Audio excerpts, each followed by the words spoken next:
In a small village nestled between the lush hills and vibrant coast of Jamaica, lived a boy named Richie. It was the 1930s, a time when life flowed contentedly in the rhythm of the island. Richie was a bright-eyed lad of 10, known for his warm smile and quick laughter. Yet, it was the kindness in his heart that truly set him apart. Richie resided in a modest wooden home with his parents, Maureen and Leonard. His father was a humble farmer, toiling under the sun to provide for their family, while his mother labored tirelessly to create a loving home filled with the aroma of spices and fresh fruit. From a young age, Richie was taught that respect for his parents and elders was paramount, a lesson imbued in him with gentleness and love. Every morning, before the sun peeked over the horizon, Richie would help his father in the fields. He would run to wake Leonard, cheerfully calling out, "Time to rise, Papa. The sun is sharing its warmth with us."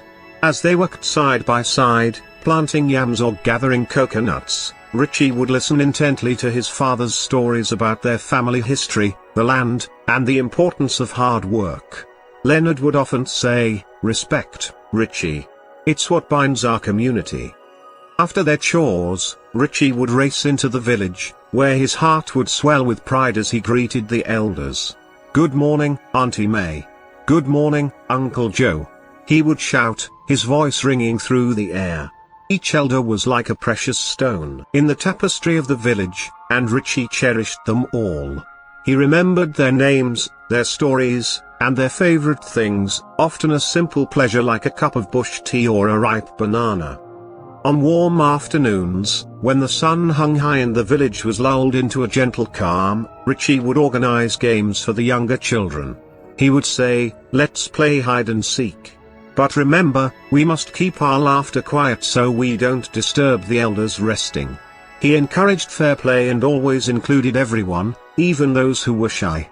With him, kindness was as natural as the breeze rustling through the palm trees. One day, while walking home through the vibrant market, Richie spotted a frail old woman struggling to carry her basket of goods. Without hesitation, he rushed to her side. "Let me help you, Miss Clara," he said, hoisting the heavy basket onto his own shoulders. The woman's face lit up like the tropical sun. "Such a kind boy you are, Richie. Thank you." Richie's heart swelled with joy. He didn't do it for praise, he did it because he understood that kindness was a thread that wove the fabric of their community together. It was a lesson he learned from his parents, kindness was its own reward. As the seasons changed, so did the challenges the village faced.